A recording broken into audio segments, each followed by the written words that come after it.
All right. Hello. Please excuse my outfit. I'm just trying to stay warm. If you need more visibility, eventually I'll make a better video. But this is it for now.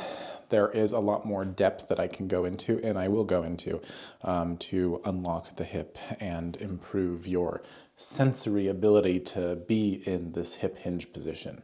This is what we'll be working on today in this video. Hopefully I can keep it under 5 minutes. If I don't, sorry about that. There's just so much information. You'll need access to a wall, and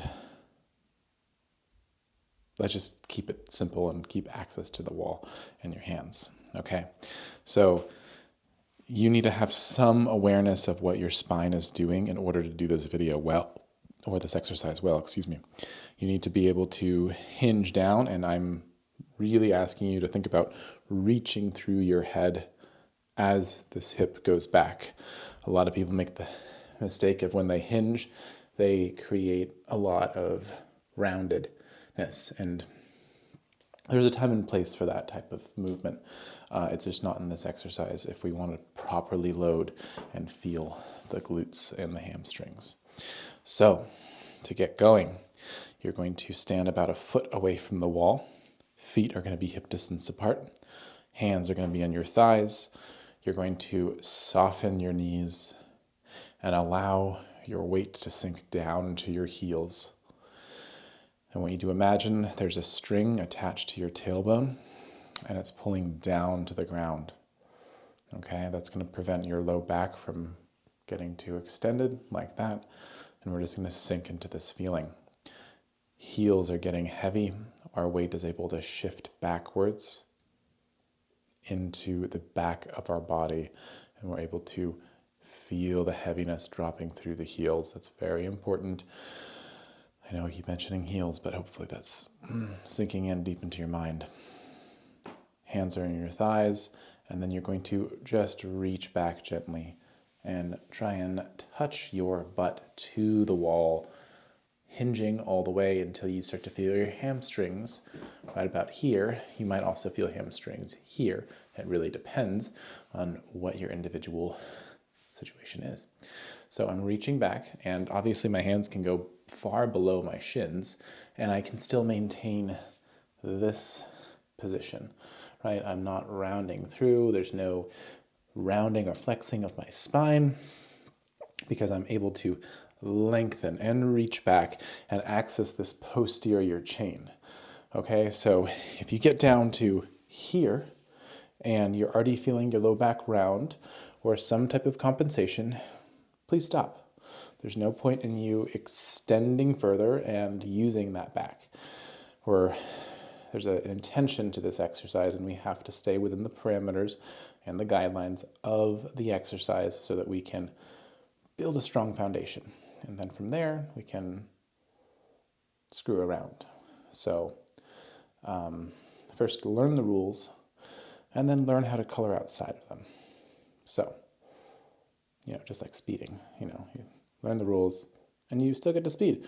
Okay, so we're here, right? This is all working. And then you're going to feel this length, hopefully here and here. And then you're going to pull yourself up with this stuff. I don't want to see none of this action or that action or anything.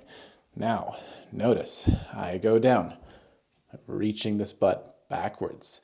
These are engaging, getting long. And then I'm going to think about inhaling here and then exhaling on the way up. Next thing I want you to think about down here is watching my hips. They go forward. Okay, my hips are going forward. And notice my knees. They are not driving the exercise. See the difference between my knees driving the exercise and my hips driving it? I'm going to feel a lot more abdominals and here working to drive that action. So play with it a few times. Look at yourself in the mirror, film it. All right, this is that's a RDL, Romanian deadlift, because we are keeping it. I don't know why I call it Romanian, but we're here, okay? I want you to get good at that. Next, you're gonna take a single leg and create this motion. You're going to just take a step and stop. Okay? That's all you're doing. One little step. Look how short it is. Really short. And this is where I end. Notice my heel. It is off the ground, and I'm pushing through my big toe on my left side to get my body to the right side. So I'm able to fully turn. Okay, so we are in this single leg position. And then in order to get further into this hip, I'm going to shift. You see what I did there? I dropped this knee down to the ground, and that's shifting my body this direction. Okay? And then I'm going to push off through this big toe. Okay, it's pushing into the ground as I go ahead and hinge down the same way that we did this earlier. Hamstring and glute is working. I'm reaching that butt back to kiss the wall. This is getting long, okay? Then you're going to feel that length and pull yourself up. Get in position and do that about 10 times, really feeling this tissue here. And we're also getting some contraction of your adductor as we pull down, okay? And that is just a way that you can start to feel rotation through your hip. You can get better walking and get better at rotation, sidestepping, and the sagittal plane of motion.